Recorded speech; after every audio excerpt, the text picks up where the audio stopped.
doesn't respect you and has disrespected you, you can't expect that that's going to change.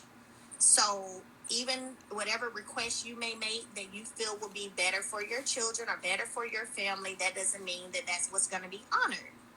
So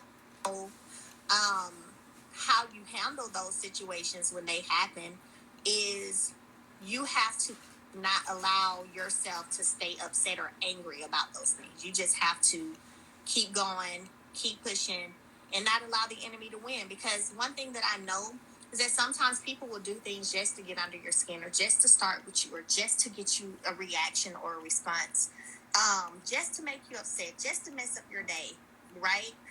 So even y'all know last week we were able to bless a young lady with $1,250. And when I had the phone conversation with her and she talked about how, Mel, I can be at work having a great day, then he just texts me something crazy out the blue.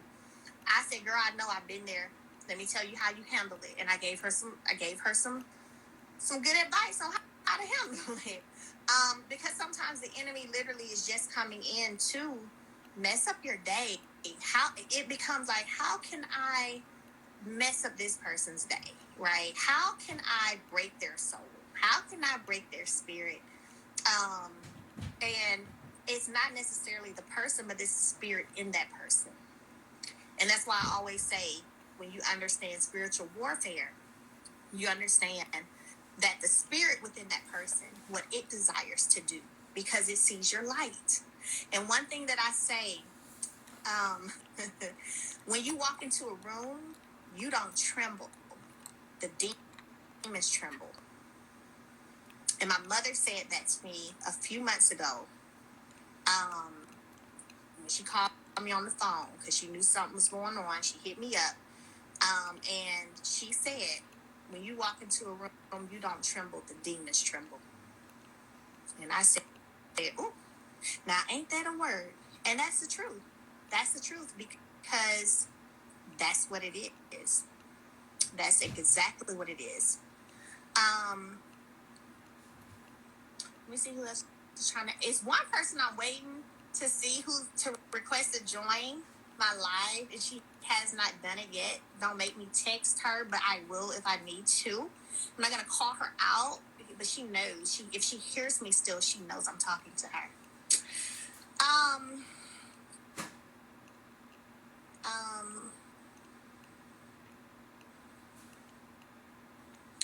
What do you do for self-care? I rest, I get massages, I go out of town, I do vacations. I just breathe. I love silence because I'm always talking to people and doing stuff. Sometimes I just like silence, and that feels amazing to me.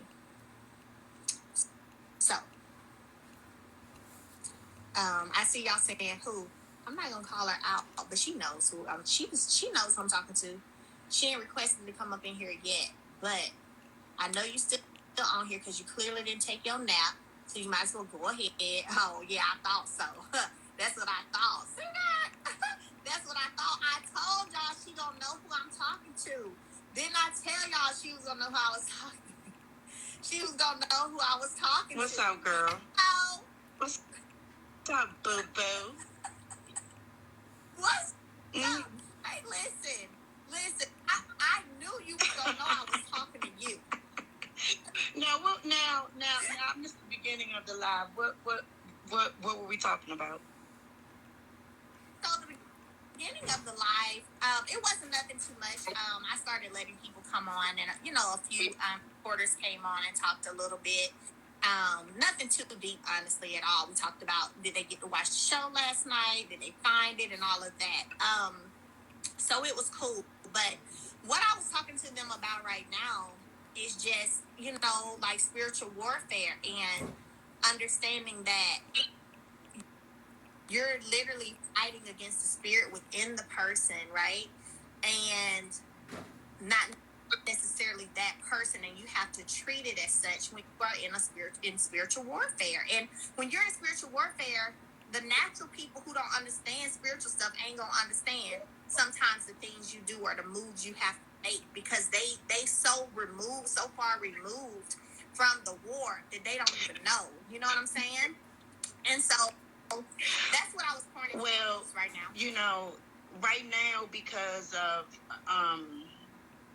right now, because the position of, a lot of people's finances and a lot of repercussions that people are experiencing due to them not necessarily making the right decisions and seeing the repercussions in a financial aspect. People definitely are going to be experiencing a lot more financial warfare now more than ever. And because of that, let's talk about your particular situation. The same people who said that you had a dark soul, you had a dark spirit, you was this, you were that. God literally made a table before you in the presence of your enemies, and you sat on it in that episode. I didn't look at it that way.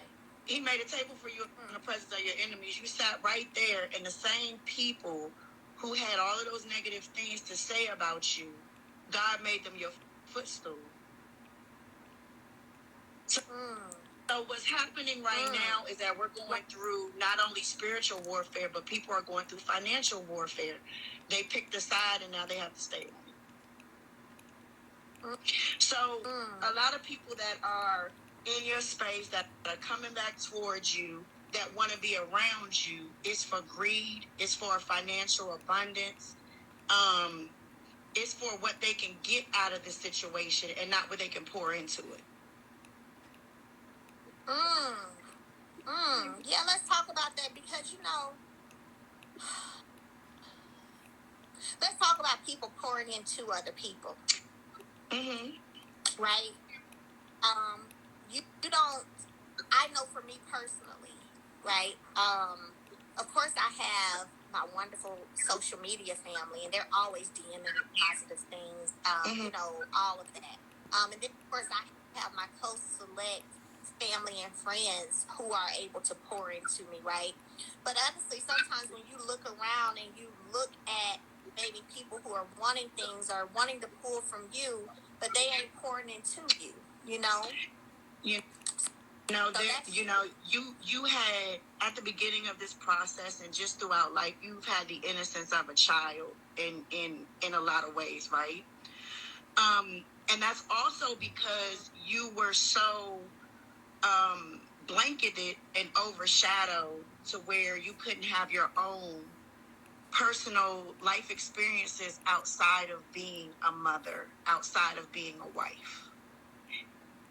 And now that you're having those experiences and you're seeing things outside of being blanketed, and having this overcast and this shadow over you, you're still in the process of learning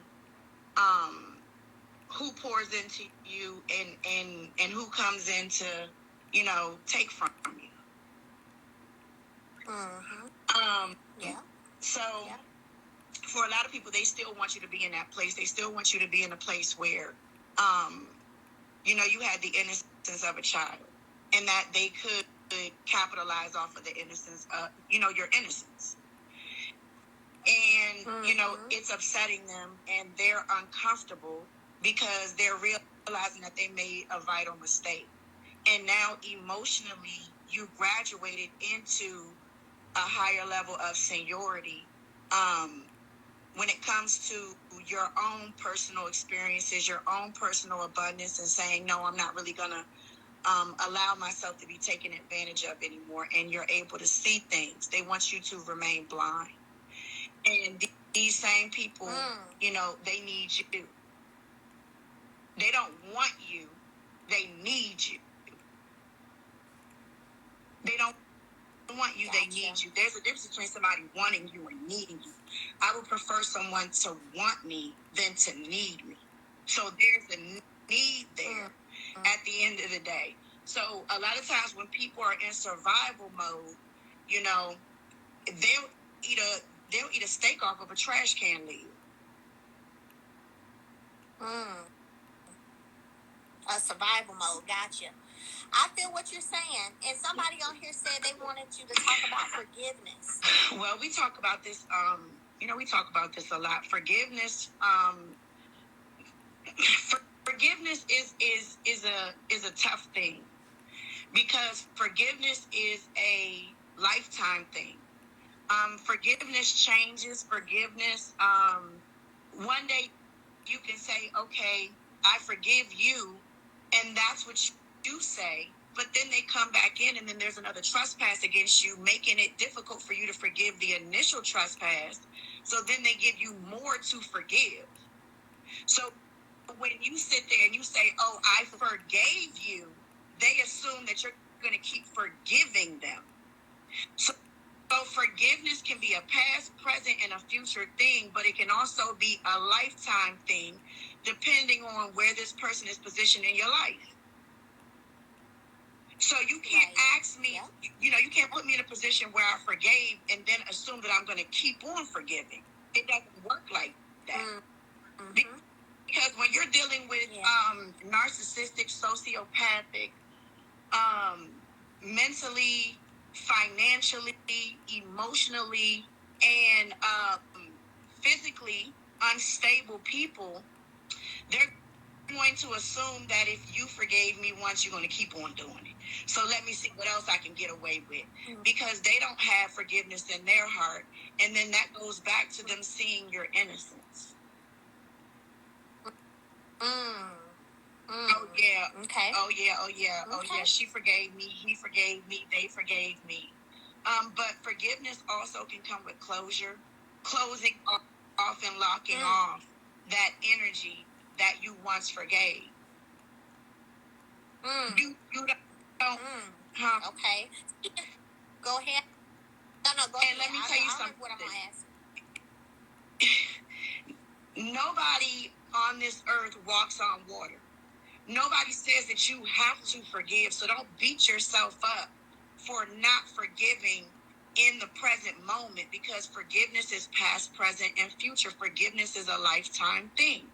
You don't have to forgive somebody. It is not mandatory for you for you to forgive. And on top of that, somebody can't tell you how mad to get. You can't tell me that I have to forgive, because that's the word and the feeling and the energy that came upon you. I may not feel that way. I don't want to forgive you right now. Better late than never. I can forgive you. You know, a lot of people expect people to forgive them when they're on their deathbed. They want to come and say, oh yeah, I caused all this destruction in your life. Oh, I did all of these things. Forgive me before I leave this earth. I may forgive you next time. Yeah. Stuff like that. Go ahead. I've heard of stuff like that. Do all this hell, then when they're on their deathbed, they want to call everybody. Yeah. Ask them to forgive. Yeah, you don't get to do that. I don't want to forgive you today. And I may not want to forgive you tomorrow. And that's my human experience, because I'm a human being. Right. My mind, body, and spirit may not be aligned in appeasing your energy and making you feel comfortable when I had to be uncomfortable. So when you had to be uncomfortable, now I gotta forgive you while you're on your deathbed, so you can be comfortable and die comfortably. Now that's something right there. Now, I ain't never thought about that. Now everybody think I'm dumb. Yeah, no, this is not Dawn Michelle, child. But yeah. But yeah, at the end of the day, why do I have to make you comfortable when I've been uncomfortable? I'm a human having a human experience, and I don't forgive you today. And I may not forgive you tomorrow, because I don't know what else you're going to do. Maybe I want to forgive you all at one time if you stop doing things. Yeah. Forgiveness takes a lot of energy, because you have to wipe the slate clean, and then they keep dirtying up the table. You got to wipe it again. Dirtying up the table. Wipe it again. A table is meant to have things placed on it. A table is meant to carry things on its back. So you don't have to keep on carrying somebody else's emotional burden and obligating yourself to forgiving them. Sometimes we just need to sit back and see how much they want you to forgive. Right. Right. Right. Mm. Somebody said they're in tears. They said, love this. How much do you want me to forgive? So many. That's the question. Yeah. Yeah. Yeah, I think it's a cookie cutter response a lot of times where we hear people say, "Oh, forgive, forgive, forgive. You gotta forgive, and forgiveness is for you. It's not for the other person, baby. You gotta forgive." But like you said, you don't know what all that person has done or put that person through to tell them, or if that person, like you said, keeps trespassing against them.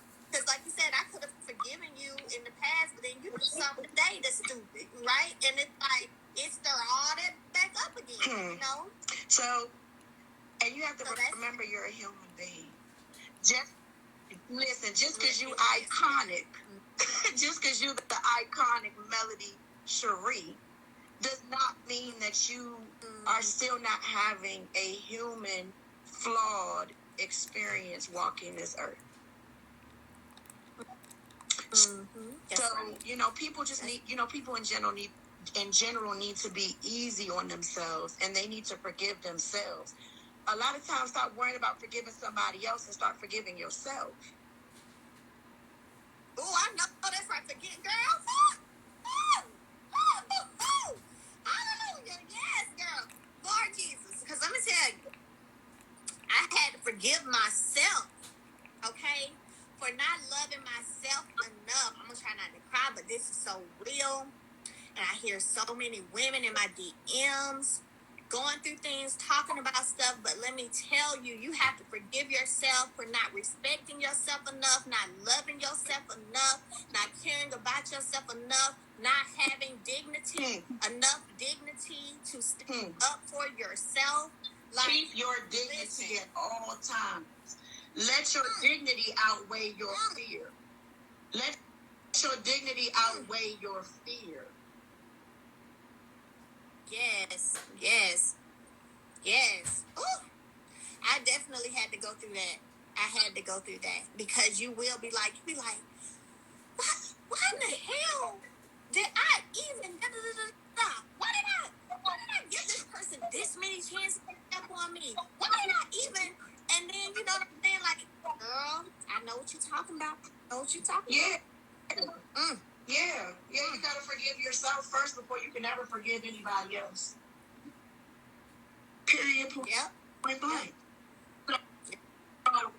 So at the end of the day, when they want to say, "Oh, you holding a grudge, you holding on to this, you holding on to that, you doing this, you doing that," you tell them, "No, I'm having my human experience, and maybe I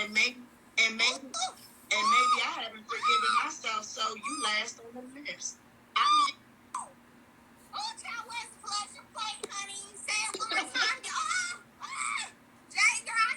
not holding a grudge against you. I'm having a human experience. And who are you to tell me what my human experience is? We are so judgmental. We are so judgmental. You may be 10th on the list of people that I have to forgive. I got to work through my list of forgiveness. And I should always be at the top of it. So maybe my grudge might be, you know what I'm saying? You might be 7th on the grudge list. You might be 7th on the human experience list. You might be 7th or 8th or 9th or 10th. I get to you when I finish having my own experience. Yeah. Forgive me for not putting you above me.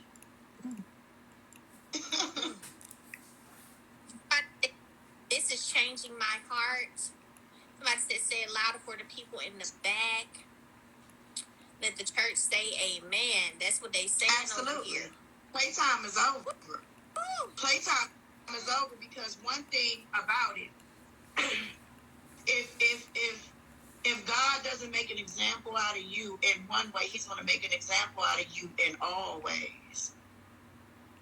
And one thing about it is that we all are being shown in some way. We're all being humbled in some way. Right. Humble yourself. Yeah. before you try to humble others. Humble yourself. Come on now. Before you try to humble others. And the more people try to keep their foot on your neck, and the more people try to get you underneath their thumb and try to continue to cause disruption and try to continue to cause you mental anguish and continue to try to do things to you, they're going to continue to see it in their life in a financial aspect.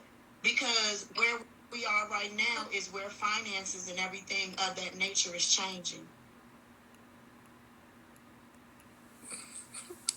Girl, I can't. I'm sorry. I was good till you said of that nature. Now you know good and well.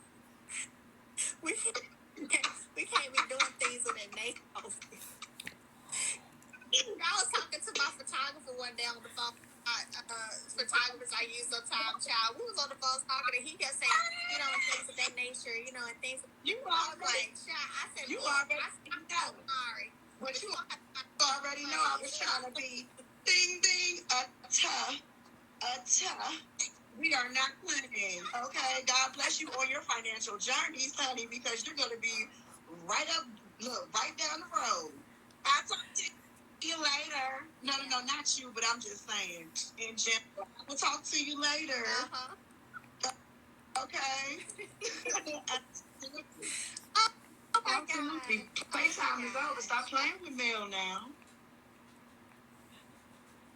Yeah. You know, it's so crazy because I look at my situation, and the thing is, it's unique to me, but it's not unique. You know what I'm saying? It's unique to me because nobody's situation is exactly the same, but there are so many people who have dealt with similar things, right? That are similar enough to where you can get each other and you understand each other and you feel you can empathize, you know. And even, you know what I'm saying, like when we talk sometimes, just like certain situations, just where sometimes people just off the chain. They just off the chain sometimes. They're just off the chain sometimes, you know. And you know, I try to stay focused. And that's one thing you're going to do is stay focused. Absolutely. And mind my business and get to a point where you demand, you know what I mean? Where you demand respect. You ain't got to like me. You ain't got to nothing, but you deserve to. We're going to see a whole lot of these, these people that tried to cause you harm. How do I want to say this? They ain't gonna have a pot to piss in or a window to throw it out. Well, God, that's what I'm saying. They ain't gonna have a pot to piss in or a window to throw it out of because you gave them a platform to do whatever it is they needed to do, and you're not obligated to continue to be anybody's training wheels. You gave them a platform to do what they needed to do, and if you didn't take off, then that's on you. But you don't have to come and attack me. You don't have to come in and continue to cause me issues and try to, bring me down with you. It's a crab in a barrel mentality. And that's the problem. Yeah. Go get your own barrel and get out of mine. Yeah. It's a lot of anger. That's right now. That's a lot of anger and a lot of envy, jealousy, and ongoing disruption. Something to do. Yeah, and when we talk, people get so used to chaos that that's all they know is chaos. And so that has been big for me too. And I think that's one of the reasons I do spend so much time by myself too, is because I don't really want to be a part of no chaos. Because remember, you started sleeping and getting you some rest and really sleeping through the night and just enjoying life because you didn't have to walk on eggshells and be in a place of anxiety, constant anxiety every day. Like, what's going to happen next? Oh my God. Yeah. And now, I'm not going to say too much about it because they'll have to, continue watching the show as it goes on. But, now I've got this other health thing going on. And I hope, you know what I'm saying, that as I share that and share my story, share that process, that people understand how important it is to not allow people to get to you, not allow people in your space. Like if you have to cut people off, that's what you have to do. You know what I'm saying? Because it's your life, you know? It's Hey, your Mel. life. Wait a minute. Listen to that. Hold on. Listen. That's peace. That's peace. That's peace and quiet. That's what that is. Peace and quiet. That's true. Child, that is true. Okay. Look. You were looking like, what? What? That's peace. Yeah. So, you know, God is good. I'm glad you came on today. I know you poured into their laugh, and you poured into a lot of people. And like you said before, for and ain't that demon, 5 lessons. Now that is a fact, though. I ain't even gonna lie. That is a fact. So thank you. I'm gonna text you. All right, I'm not gonna be on I'll here holler long. at you, Braid. Okay, bye-bye. Okay, I'm finna call you in a minute. Okay, bye-bye.